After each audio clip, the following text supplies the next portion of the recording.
manala tenin'Andriamanitra na manampy tenin'Andriamanitra. Afaka vakinao ihany koa ny Apokalipsy 1:7 fa misy teny milaza hoe sambatra izay mamaky sy miaino ny teny ty boky ty faminaniana ity ka mitandrina izay rehetra voasoratra ao anatiny fa antombotra ny andro. Zany hoe isika dia miara-manaiky aloha fa tenin'Andriamanitra ny Baiboly na la hoe soratra masina. Fa saingy zao betsaka no mandray azy ho isan'ny tantara fotsiny hoe ny zava-nisy sy ny tranga teto ambonin'ny tany. Ary betsaka no mampiasa ny Baiboly amin'ny zavatra rehetrarehetra maro isan-karazany amin'izay tiana ampiasana azy. Fa ny antakian'Andriamanitra rehefa araka boky vakitsika ao amin'ny Apokalipsy 1:7 io dia milaza fa tokony ho tandremana izay rehetra voasoratra ka hitanao sarenao ao anatin'ny soratra masina na ny tenin'Andriamanitra. Inona moa natao hoe mitandrina ny tenin'Andriamanitra isika? Ny mitandrina ny tenin'Andriamanitra dia tsy hoe miaro azy tsy enjera amin'ny tany na hoe finosinao tsara izy dia tsy ho tratra ny vovoka dia tsy haloto, ataonao tsara karakara tsara dia tsy rovodrovotra, tsy miforoporotra sy ny sisa. Tsy izany natao hoe mitandrina ny tenin'Andriamanitra fa ny manaraka na mampiatra n'le voasoratra amin'ny fiainanao, izay natao hoe mitandrina ny tenin'Andriamanitra. Ny antony ary izay efa fantatsika dia zao, manana ho avy ho safidiana eto amin'izao tany zao isika.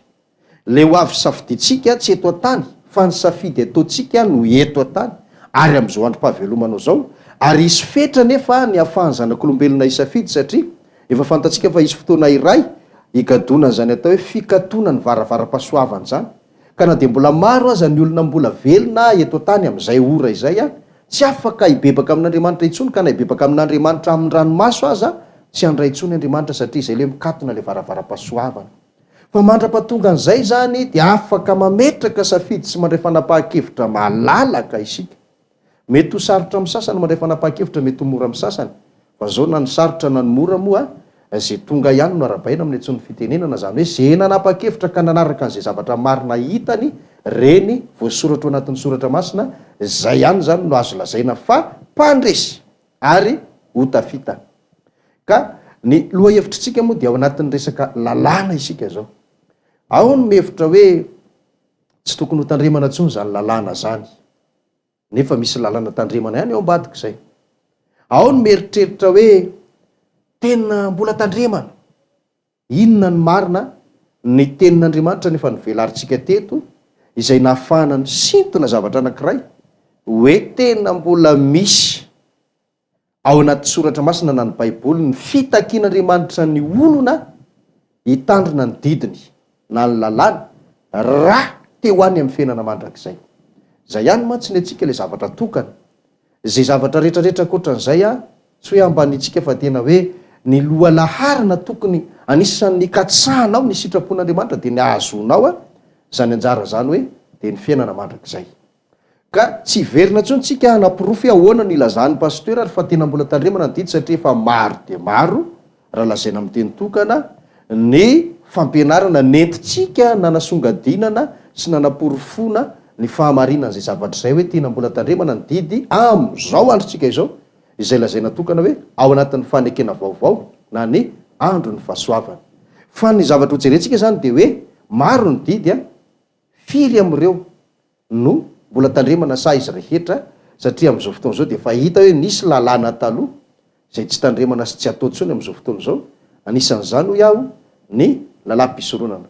Ka efa nahita sika fa mizara enina ny lalàna, zany hoe misy karazany enina ny fototra ny lalàna voasoratra rehetra ao anatin'ny Baiboly na firy isany. Dia efa nitanisitsika teto hoe ny voalohany dia ny didy folo. Iny efa mazava fa ny didy folo voasoratra amin'ny Exodosy 20 andiny 7 hatramin'ny 7. Ny manarak'izay dia ny hoe lalàn'ny fanekena na ny filaza azy dia hoe code de l'alliance. Ny lalàn'ny fanekena zany dia saiky mifototra amin'ny hoe fifanekena nataon'Andriamanitra sy ny olony tamin'izany fotoana zany. Ny olony tamin'izany fotoana zany dia ny firenen'ny zanak'Israely izay niandoha teo amin'ny Abrahama. Ary teo amin'ny Abrahama mihitsy zao nisy an'le hoe lalàna fanekena voalohany izay azontsika tadidiana tsara hoe ny fametrahana ny famorana tamin'ny lehilahy rehetra ho marika fa izy no olon'Andriamanitra tamin'izany fotoana zany. Ny karazany fahatelo dia ny atao hoe lalàna momban'ny fahalotona sy ny fahamasinana. Be dehibe io. Be dehibe io anisan'izany ny resaka hoe maro de maro fa matetika moa zany tena hoe ifotoran'ilay izy dia le hoe mandoto ny toenan'ny olona zay fitoerana masin'Andriamanitra. Ka raha misy zavatra ataon'ny olona miteraka fahalotona ao anatin'ny tenany dia zay lalàna momban'izay mandraratsy anaovana izay, zay le hoe lalàna mikasika ny atao hoe fahalotona sy ny fahamasinana. Manarak'izay dia misy kosa ny atao hoe lalàna momban'ny tsy fahatokiana ara-tsaina. Io ndray dia lalàna mitona ny sain'ny olona atahotra an'Andriamanitra. Ary maro ny olona mandainga, betsaka ny olona afaka mifamitaka, fa ny lalàna eo amin'ny atao hoe fahatokiana ara-tsaina dia napetraka. Ny hoe tsy fahatokiana ara-tsaina dia napetraka zay lalàna zay mba tsy isiny zay sainy ratsy zay eo anatin'ny olona, ary indrindra ahatonga an'ilay sainy hihevitra fa mahita azy Andriamanitra ka ahatonga azy atahotra an'Andriamanitra. Ny karazany fahadimy dia ny atao hoe lalàna deutéronomika. Ny lalàna deutéronomika dia lalàna saiky mikendry ny hampandrosoana ny firenen'ny zanak'Israely sy mikendry ihany koa ny mba hampiavaka azy amin'ny firenena rehetra manerana zao tontolo zao. Tamin'izany fotoana zany dia maromaro ihany ireo lalàna ireo ary anisan'izany zao mety hoe tsy takatry ny sainao fa nisy fomba natorin'Andriamanitra azy ireo, fomba fambolena dia hamokatra ny tany dia ho tonga firenena manan-karena izy. Ao anatin'ny lalàna deutéronomika zany. Dia ny fahaenina farany dia ny atao hoe lalàm-pisoronana. Dia ny lalàm-pisoronana moa zany dia mirakitra ny fisoronana rehetrarehetra, ny fotoana anaovana azy, fomba fanaovana azy, ny olona afaka manatanteraka azy, ny toerana anaovana izany rehetrarehetra izany, ny antony anaovana azy, zay zavatra rehetrarehetra mirakitra zay, zay ny voafaritra anatin'ilay atao hoe lalàm-pisoronana. Ka amin'ny ankapobeny dia ireo enindreo ny fotoran'ny lalàna somary naveriko kely zay satria misy moa tsika zany tsy dia nahazo loatra tao anatin'ny fanazavana ny fampianarantsika teo aloha. Ireo enina ireo nefa dia misy sokajy anankitelo ireo. Dia tsy hoe mandeha tsororoa akory amin'ny mahaenina anazy, tsy hoe sokajy telo fa mety ho ray ny sasany, mety ho roa, mety ho telo, tsy fantatra fa dia misokajy telo fotsiny. Dia ny hoe sokajy voalohany zany dia ny hoe ny tokony atao, zay le hoe loi impersonnel. Ny lalàna tokony atao zany raha maka amindreo anankendreo tsika dia ohatra hoe lalàna deutéronomika zao, izay somary azavaitsika ny dikany hoe tokony atao nge dia zao tsy manery le izy fa apetraka eo anoloan'ny olona le lalàna, manaraka an'izay izy misy vokatsoa raisiny. Tsy manaraka an'iny izy mety hisy fiantraikany ratsy amin'ny fiainany, na ny tokantranony na ny asany, le tsy fanarahany an'le hoe lalàna ao anatin'le hoe ny tokony atao na ny hoe loi impersonnel. Ny sokajy faharoa kosa zay istonana vitsivitsy amin'ireo karazany enindreo ihany koa dia ny hoe tsy maintsy atao, ny hoe loi impérative, lalàna tsy maintsy atao. Zany indraisany tsisy safidy io fa na mahatsara na maharatsy dia tsy maintsy atao, tena tsy maintsy atao. Dia tafiditra ao anatin'izy zao ny didy folo, satria iny zany tsisy hoe ohatra hoe mipetraka zao le aza mijangajanga dia hoe raha vao mijangajanga le olona dia zao fa tena hoe fahotana avy hatrany eo anatren'Andriamanitra. Any tafiditra ao anatiny koa zao le hoe lalàna momban'ny fahalotona sy ny fahamasinana satria araka ny hitantsika teo dia hoe miteraka fahalotona eo anatren'ny olona, tsy fanarahany andreo dia fahavetavetany eo mason'ny Jehovah zay. Anisan'izany koa le momban'le tsy fahatokiana ara-tsaina, sady mamitaka olona no mandoto, zany hoe tonga dia ratsy le olona satria tafiditra anatin'izany ohatra lainga sy ny fitaka, dia misy tsy fahatahorana an'Andriamanitra ao anaty, ka zany zavatra zany tsy hoe manao izy dia tsara, tsy manao izy dia mibaby mivokatra zay, fa tena tonga dia faharatsiana eo mason'ny Jehovah mihitsy le izy. Dia afaka tadidino koa fa misy koa zany sokajy fahatelo dia ny hoe lalàna teraky ny fandikan-dalàna, zay indray le hoe loi casuistique. Ny loi casuistique indray zany dia lalàna teraky ny fandikan-dalàna, dia eo mihitsy ny tiako tsindriana kely zany hoe raha misy zao ny lalàna tokony atao ka mandika an'iny le olona dia mibaby ny voka fotsiny izy fa tsy fahotana eo anatren'Andriamanitra. Noho izany raha mandika an'iny le olona dia tsy manan-kery aminy zany le hoe lalàna teraky ny fandikan-dalàna, fa raha le lalàna tokony le tsy maintsy atao, le tsy maintsy atao ny dikan'le olona ohatra didy folo ka tratra nandika an'iny le olona dia mipetraka amin'izay zany ho azy le hoe lalàna teraky ny fandikan-dalàna. Ny nalaza indrindra tamin'izany dia ny fitoraham-bato. Lalàna le hoe fitoraham-bato raha misy tratra manao zao dia avoaka ivelan'ny toby, toraham-bato izy, lalàna teraky ny fandikan-dalàna, ka le fandikan-dalàna nataony dia le hoe lalàna tsy maintsy atao le ho anatrehan'Andriamanitra. De raha nandikan'iny izy de tsy maintsy manaraka n'le hoe lalàna teraka ny fandikan-dalàna. Zay zany mipetraka ireo zavatra ireo a, de mifanandrify amindreo aminy moa le hoe lalàna eo anatrehan'Andriamanitra, zay zao le hoe tsy maintsy atao. Lalàna eo anatrehan'ny fiarahamonina mitovitovy am'le hoe ny tokony atao. Lalàna mikasika an'ireo fotoam-pivavahana mifandray am'le hoe lalàna ateraky ny fandikan-dalàna, tsy de mifanalavitra zany reo. Ka ny am'izao androntsika ankehitriny zao zany a, de ny fanontaniana mipetraka de ny hoe iza am'ireo ary no mbola misy am'izao fotoana zao. Vakitsika aloha ny Jaona voalohany toko fahatelo a, de andininy fahaefatra. Jaona voalohany toko fahatelo a, andininy fahaefatra, ahafahantsika mamaritra tsara ny hoe azo atao aloha sa tsy azo atao, ny tokony atao a, ny tsy maintsy atao a, sy ny sisa. Jaona voalohany toko fahatelo de andininy fahaefatra. Zao ny voalazany teny ary amin'ny anaran'i Jesosy manao hoe zay rehetra manota no mandika ny lalàna, fa ny ota no fandikana ny lalàna. Somary raiki-po zany izy tiana hoe formule, ota égale fandikan-dalàna. Ty lalàna ty zany tsy hoe lalàna misy eto amin'ny tany sy ny fiarahamonina malagasy atsika ohatra de hoe lalàna eto Madagasikara, tsy zay loatra, fa manana ny ipetrahany zay zavatra zay. Fa ity zany le voasoratra ato de le hoe lalàn'Andriamanitra. Raha misy mandika ny lalàn'Andriamanitra, ny dikany manota amin'Andriamanitra izy. Fa ny fandikanany lalàn'Andriamanitra iny natao hoe fahotana. De mipetraka ary ny fanontaniana hoe tamin'ny andro taloha, izy amin'ireo sokajy anankitelo ireo izay misampana ao amin'le hoe fizarana anankenina, izy amin'ireo sokajy telo ireo a no miteraka fahotana raha dikain'le olona. De mazava fa lay hoe ny tsy maintsy atao. Satria io zany raha ohatra ka tsy arahany le izy, zay le hoe mandika ny lalàna mantsy zay a, manao zavatra mifanohatra amin'ny lalàna, tsy manaraka ny lalàna, zay le hoe mandika lalàna. Ka raha mandika an'le lalàna izy ao amin'le hoe lalàna tsy maintsy atao, de efa mipetraka hoe manota amin'Andriamanitra avy hatrany izy. Fa raha re am'le tokony atao kosa ny dikainy na tsy arahany, tsy manota amin'Andriamanitra izy, fa ny fiainany ihany tsy manameloka azy Andriamanitra, fa saingy zao kosa isy zavatra hiatraika amin'ny fiainany. Naka ohatra anankiray am'izany tsika, le hoe rehefa manao trano ny olona de nasiana baiko mihitsy tam'izany hoe manao asio arofanina ny tranonareo. De iny zany raha tsy manisy arofanina le olona, tsy fahotana ho anazy. Fa rehefa avy eo mibaby mivokatra iny izy. Ohatra hoe mety injera eny ambony eny ny ankizy raha milalao, na izy olon-dehibe ary rehefa hoe eny ambony eny ka tsisy arofanina, tsy fantatra zay azo tapika eny, injera aty amin'ny tany de maty ny sasany, mety aratra, tsy fantatra zay zavatra hitranga. De zay le vokatra le tsy nanarahany an'le lalàna natory taminy zay.